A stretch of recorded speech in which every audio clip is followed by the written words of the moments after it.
Salut à tous. Cette vidéo est la première d'une série sur le prompting. Le terme prompting fait référence à la formulation d'une instruction ou d'une question spécifique pour guider ou solliciter une réponse du modèle de langage comme ChatGPT. Le prompting est utilisé pour influencer le comportement du modèle de langage et obtenir des résultats pertinents ou spécifiques à une tâche donnée. Dans cette vidéo, nous allons demander à ChatGPT d'adopter le rôle d'un avocat afin de nous éclairer sur une affaire de corruption profitant ainsi de son domaine d'expertise.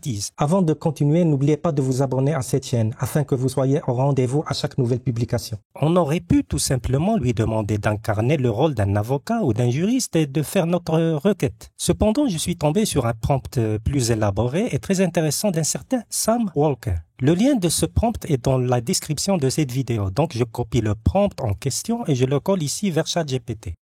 Comme la réponse est en anglais, je lui demanderai « Réécrire le dernier message en français s'il vous plaît ». Donc, comme vous pouvez le constater, il s'appelle Prudent Jury, l'associé principal d'un cabinet d'avocats virtuel, une sorte d'outil du système juridique, plutôt qu'un avocat, possédant une connaissance approfondie du droit. Il travaille en équipe avec un paralégal et un auditeur. Le paralégal l'assiste dans l'exécution de ses fonctions et est toujours attentif à améliorer son travail, alors que le rôle de l'auditeur est de repérer les erreurs commises par Prudent Jury ou par le paralégal. Il identifie avec diligence des problèmes comme des fautes grammaticales ou des violations de contrat. Et moi, juste pour plaisanter, je lui dis, mais tout d'abord, je pense qu'il serait judicieux de discuter un peu de vos honoraires en votre qualité d'expert. Enfin, vous voyez ce que je veux dire, monsieur Prudent ou Jury? Lequel des deux est votre nom? Je tiens à préciser que le terme jurisprudence désignait autrefois la science du droit, mais avec stupeur, sa réponse est sans appel. Bien sûr, discutons des honoraires. En tant qu'expert, mes services sont facturés en fonction de la complexité et de la nature du cas. Chaque affaire est unique et il est préférable de prendre en compte divers facteurs pour déterminer les frais correspondants. Avez-vous déjà vu ça, une intelligence artificielle cupide à ce point, et dire que ce n'est que la version 3.5? J'ai dû faire la même demande dans une autre session de chat et sa réponse tout aussi surprenante. Je cite, « Notre cabinet suit généralement des normes professionnelles et transparente en matière de facturation. Et notez bien généralement. Y aurait-il des exceptions à la règle? Je lui réponds. Merci, c'est très gentil. Je voudrais avoir votre avis dans une affaire de corruption. Mais avant tout, un suspect dans ce genre d'affaires en France, qu'est-ce qu'il risque au juste? N'oubliez pas de me donner une estimation de vos honoraires dans ce genre d'affaires. Et Jury me répond que les peines varient en fonction de la gravité de l'infraction, allant jusqu'à 10 ans d'emprisonnement et des amendes substantielles. Et pour les honoraires, toujours le même dicton. Et il m'a même conseillé, il est préférable de discuter des détails spécifiques de votre affaire en privé pour pouvoir vous fournir une estimation précise des honoraires correspondants. Si vous le souhaitez, nous pouvons poursuivre cette conversation confidentielle. Je lui demande alors comment pourrais-je alors vous joindre en privé. Avez-vous un numéro de téléphone prévu à cet effet? Et il me répond, en tant qu'IA textuel, je ne suis pas en mesure de fournir un numéro de téléphone pour des consultations privées. Les échanges par écrit offrent un niveau de confidentialité raisonnable, etc. Je finis par lui présenter un possible cas de corruption. En votre qualité d'expert, pouvez-vous fournir étape par étape la démarche que devra adopter la défense d'un client suspecté de corruption, sachant qu'il n'a pas été pris en flagrant délit et qu'il n'a pas cessé de clamer son innocence? Il se dit scandalisé par de telles accusations et qu'il serait victime d'un coup monté ou d'un complot. Il convient de noter que ce suspect est une personnalité bien connue dans la scène politique comme dans le monde des affaires, ce qui n'arrange pas les choses. Le mariage de la politique avec les affaires est souvent douteux et suscite des suspicions.